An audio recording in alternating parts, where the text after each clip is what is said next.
Mesdames, Messieurs, bonjour.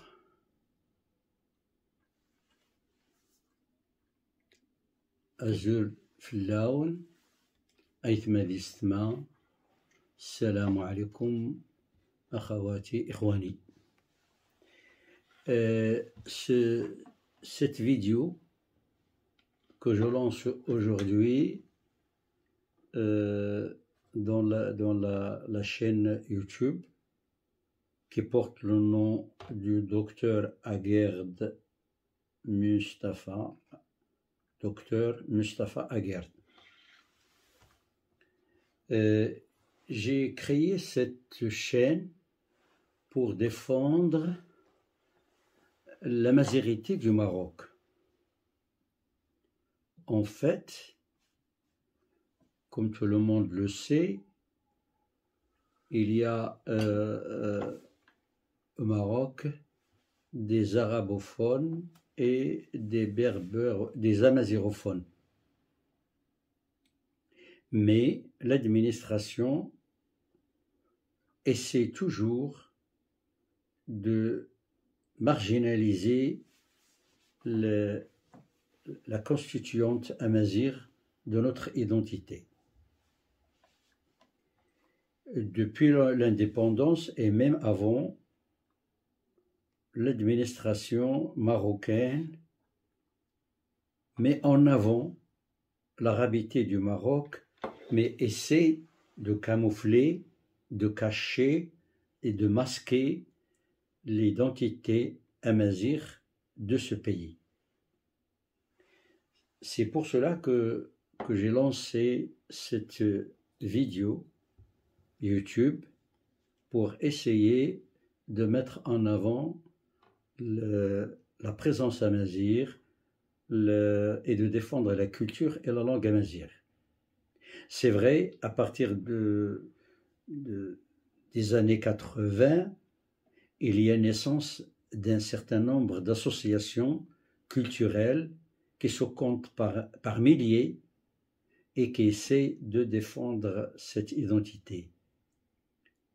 C'est vrai, avant, juste après l'indépendance, les tenants de l'administration, qui sont en général une poignée d'intellectuels de la bourgeoisie citadine de Rabat et de Fès, ont fait les mains et les pieds pour essayer de négliger, de marginaliser, de lutter contre l'identité amazigh de ce pays. D'ailleurs, la première constitution de 1962, de 1970, de 1996 ont considéré que la seule langue officielle de ce pays est la langue arabe. Seule la constitution de 2011, qui a pour la première fois indiqué dans son préambule, la préambule de la Constitution, ou l'introduction de la Constitution, la constituante amazigh de la civilisation marocaine. La Constitution de 2011 a aussi, dans son article 5, indiqué que la langue arabe est la langue officielle du pays, mais en même temps, la langue amazigh est aussi une langue officielle de ce pays. C'est vrai, beaucoup certains courants habituels qui luttaient contre la langue amazigh ont essayé même en 2011 de ne pas mettre la langue amazigh au même niveau que la langue arabe. C'est pour cela que quand on regarde l'article 5 de la Constitution de 2011, on a constaté qu'il y a des choses qui essaient de caler, qui essaient de retarder encore plus l'officialisation. Il est officiel, mais avec des cales. Mais, il faut le dire et l'avouer, c'est qu'à travers le temps, les rois du Maroc ont essayé de sauvegarder la langue amazigh, de sauvegarder la culture amazigh, à commencer par le roi Moulay Youssef, le roi Mohammed V, le roi Hassan II et notre majesté actuelle, le roi Mohammed VI. Tous, ils ont essayé, malgré le courant anti-amazigh, ont essayé de freiner ce courant, de ne pas ouvrir la porte aux anti-amazirs. Comme je l'ai dit toujours, dès l'entrée de la colonisation, et surtout après le soulèvement de certains leaders des tribus, surtout amazirs, et des tribus aussi arabophones, une poignée d'intellectuels, comme j'ai dit toujours, de la bourgeoisie citadine de Rabat et de Fès, ont essayé de lutter ouvertement contre la culture et la langue amazigh. Le défunt roi Moulay Youssef a instauré le daïr de 2012 et le daïr de 1912 et le daïr de 1922. Aussi, le défunt roi Mohammed V a introduit le daïr de 1930 pour sauvegarder la culture amazigh et les tribunaux locaux.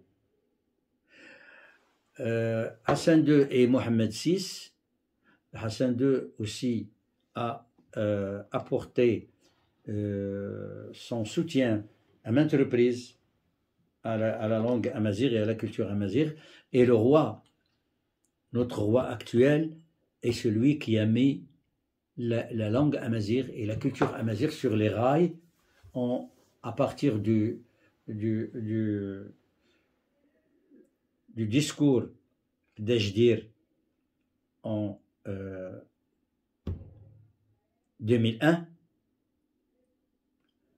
l'introduction de la langue amazigh à l'école, la création de l'IRCAM, la création de la chaîne de télévision 8 et dernièrement la loi pour la célébration officielle de l'année amazigh. Toutes ces actions de notre roi, que Dieu l'assiste, la langue amazigh maintenant, elle est mise sur les rails malgré la contre-offensive, malgré la résistance négative de certains responsables de l'administration et de certains responsables des partis politiques. Je ne vais pas citer les partis, je ne vais pas citer les noms de ceux qui se déclarent combattre la langue amazigh et la culture amazigh du Maroc, mais on peut les placer en deux courants idéologiques. Le courant de ce que l'on appelle les arabistes ou les panarabistes, on les appelle aussi les arabisantistes, ceux qui veulent tout arabiser, et le courant des maximalistes islamistes. Ces deux courants ont fait leur possible pour essayer de détruire, de masquer, de marginaliser la culture et la langue amazigh. Mais Dieu merci, et grâce aux décisions royales de notre roi, on continue à la langue amazigh continue à prendre place dans notre société. À la prochaine.